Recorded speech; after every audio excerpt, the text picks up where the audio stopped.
Po tayo ng rose paper rose po siya. So, ito na po yung mga nagawa ko. Yan po mga example. Yan po. Ito po, dinikit ko po siya sa stick.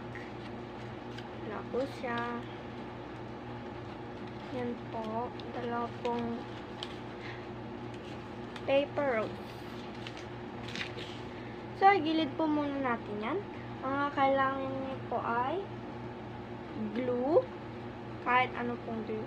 O scotch tape po. At colored papers. A4 po yung size nila. At gunting.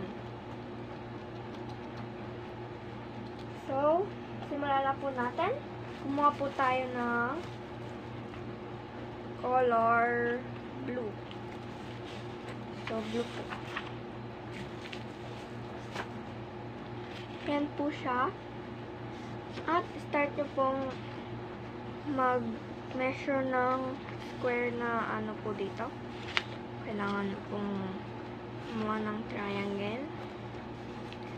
At kung saan po nagmawakas yung triangle, ano nyo lang.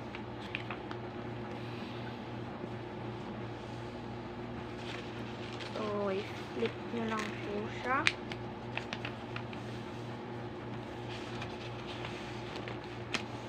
At i-fold nyo po siya. Ganyan po.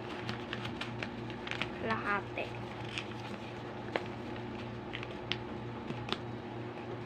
So, guntingin na po natin.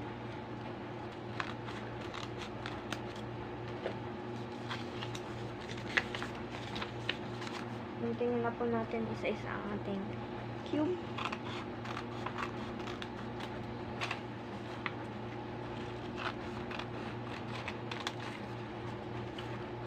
So, yung sobra po gupitin natin.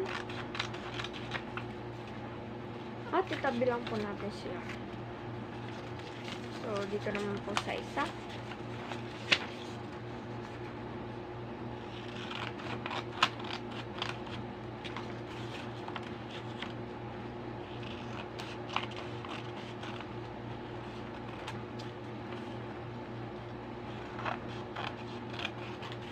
Bali, squares po sila.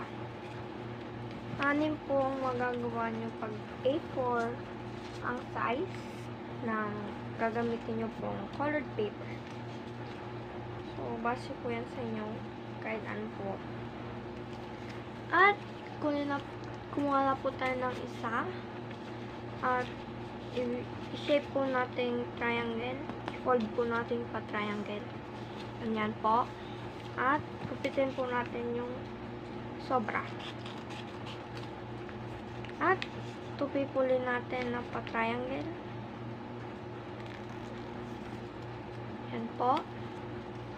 At, isa pa pong triangle. So, dito po kayo magugupit. Dito po siya. Huwag pag dito po, hindi po sila magdidikit. So, pa-heart shape po ang ating guguntingin. Yan po. Saan na po natin. So, ganyan po ang kakalabasan niya dapat. So, itabi lang po natin siya. At kumuha po ulit tayo ng isa pang piraso pong papel.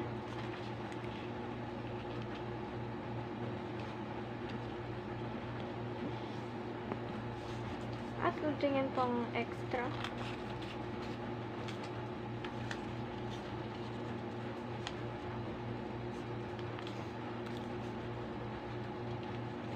So, ganun po ulit ang sa ginawa po natin dito.